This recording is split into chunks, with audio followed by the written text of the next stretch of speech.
So to present to you the award, first of all, the award is a one-of-a-kind award. It was created by a Montreal world-class luthier called Mario Beauregard, and it's done specially for you, using woods from Africa and North America, of course, both birthplace of the great jazz music.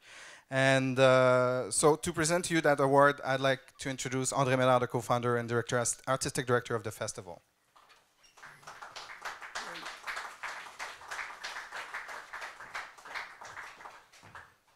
Sir, it's my pleasure to present you with this nice piece of composite wood, ebony from Africa and noble maple, yes, yep, from America, symbolizing jazz and American music with deep roots in the African continent.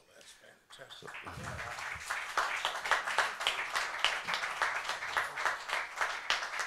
Thanks for being at the festival again this year.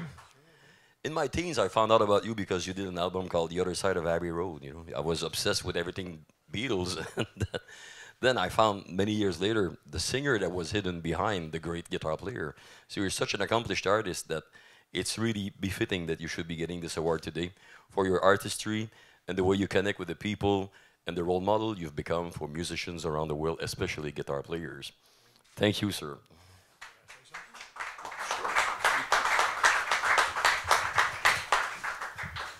First of all, I'd like to thank you very much. Merci beaucoup. And thank you for this warm welcome. I had no idea what was going to happen to me when they drugged me from across the street.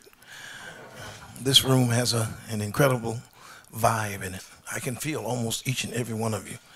And I appreciate that you brought your good vibes with you. And this thing is, I ain't going to say it like that guy said, but it's awesome. Yeah, these are the favorite woods on some of the greatest guitars ever made by some of the world's greatest luthiers, including the ones that are standards around the world. The Gibson Factory, Gill, Gretsch, and all the wonderful Fenders and so forth and so on, and now Ibanez, which I had a part of to bring to the fore, and doing very well on the markets. You mentioned The Other Side of Abbey Road. There's a little story, if I have a chance to tell it. When Creed Taylor, the producer and owner of the record company called CTI, brought me the album, the White Album.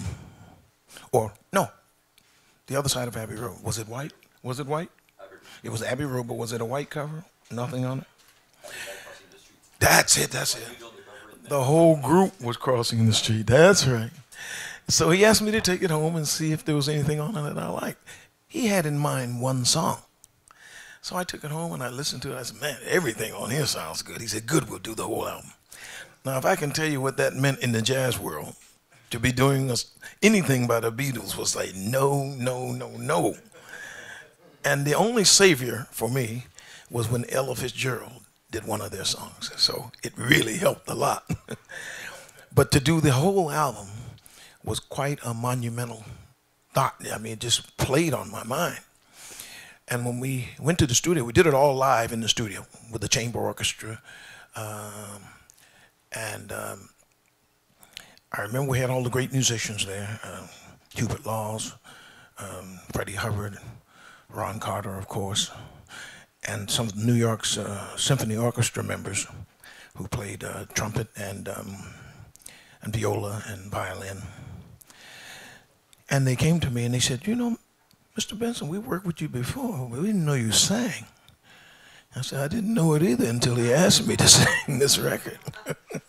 But it turned out to be one of the finest efforts I've ever done in music. And I was very rusty at the time because I hadn't sang in many years. And what happened as a result, this was at the time when Tom Jones was the biggest artist in the world. And one of the guys came to me and said, well, he said, I really like your voice. He said, I'm going to give you a call. I got a job for you. And then I ended up doing commercials for Tasty Cake. It was where I had to imitate Tom Jones. Whoa! Whoa, baby, whoa! I thought I'd bring it up because I think of it almost every day. It's been an incredible career. I came from the singing world. My mother was a singer. She never did it professionally because I was born when she was 15 years old, so she never got a chance to do her love music. But she took me to all the movies, and she sang to me all the time. So I knew all the standards. By the time I went to school at 4 years old, I started early. And they found out that I sang. They called me for everything. Let little Georgie Benson do it. Little Georgie Benson. So by the time I was 7, I was working in a nightclub. I had learned to play ukulele. And by the time I was 10, I was making records as a singer who played now guitar since he was 9.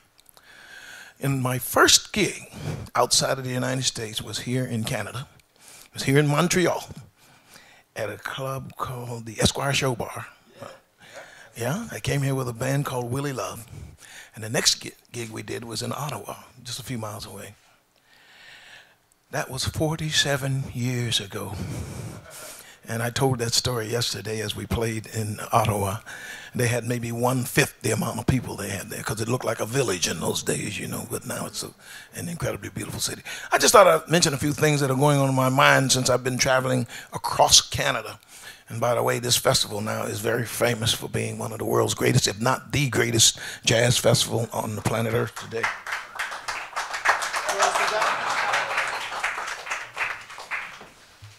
Well, welcome to your sold-out performance tonight again. I thought that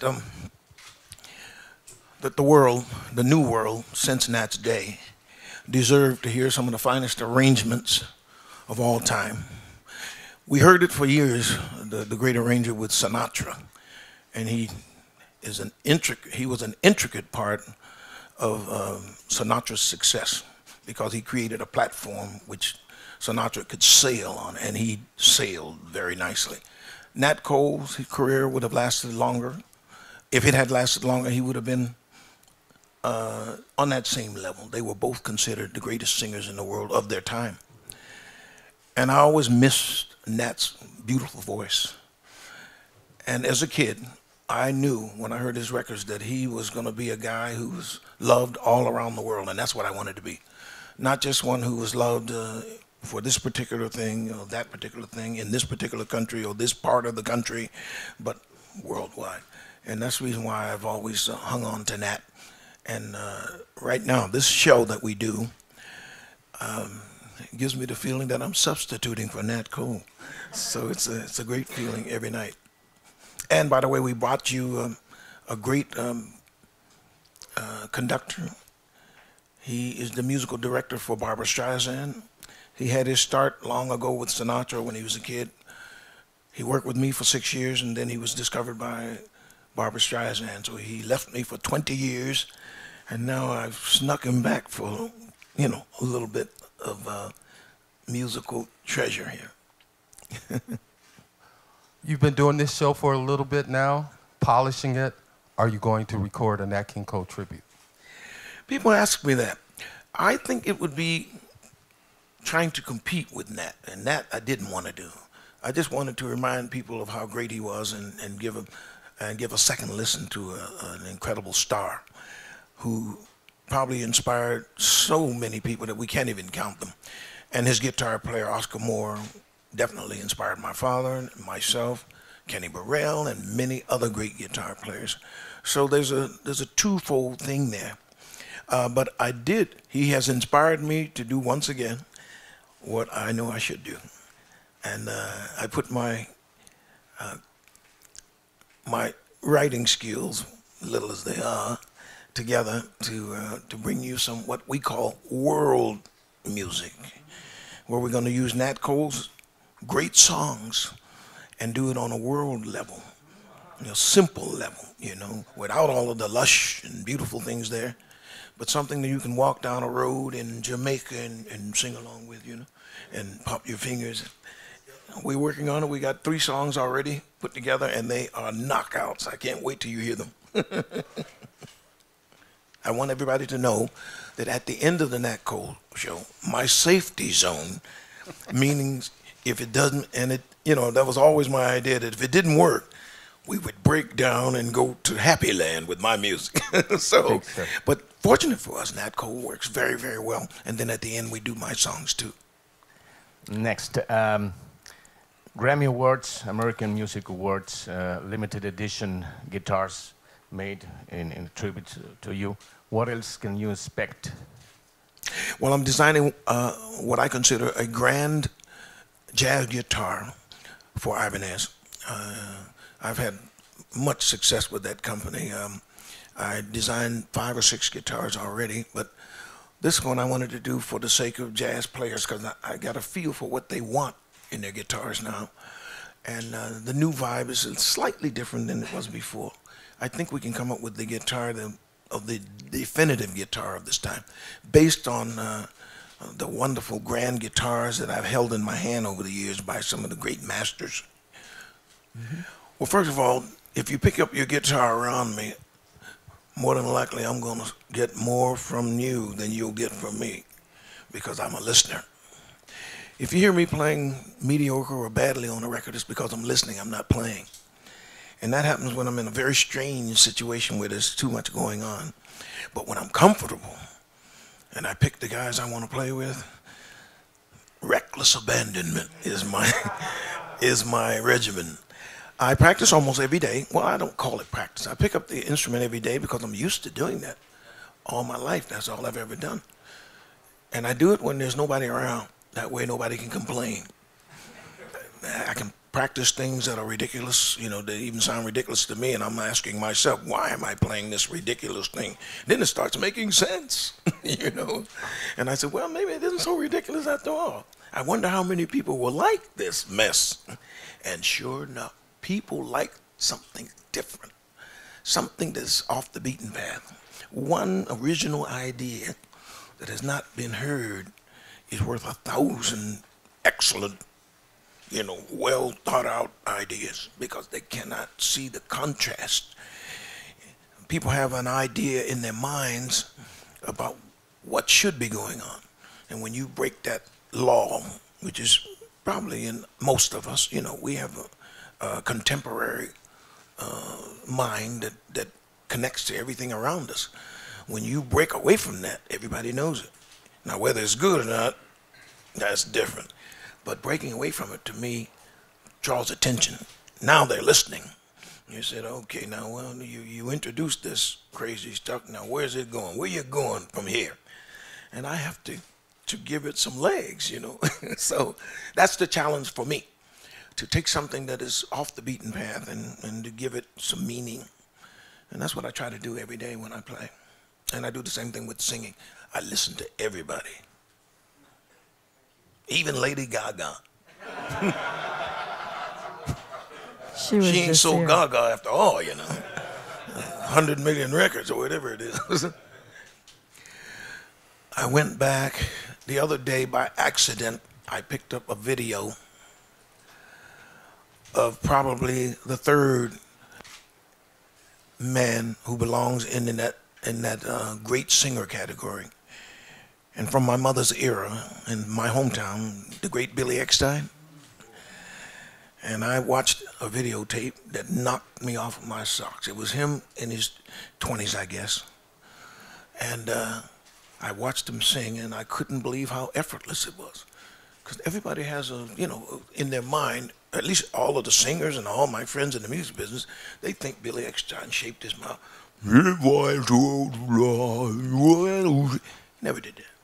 He sang just as straight and beautiful, but the way he shaped the notes just before they came out is what gave it the character and the tonality, like Sinatra. Sinatra was relaxed when he sang. He didn't go crazy, he just sang.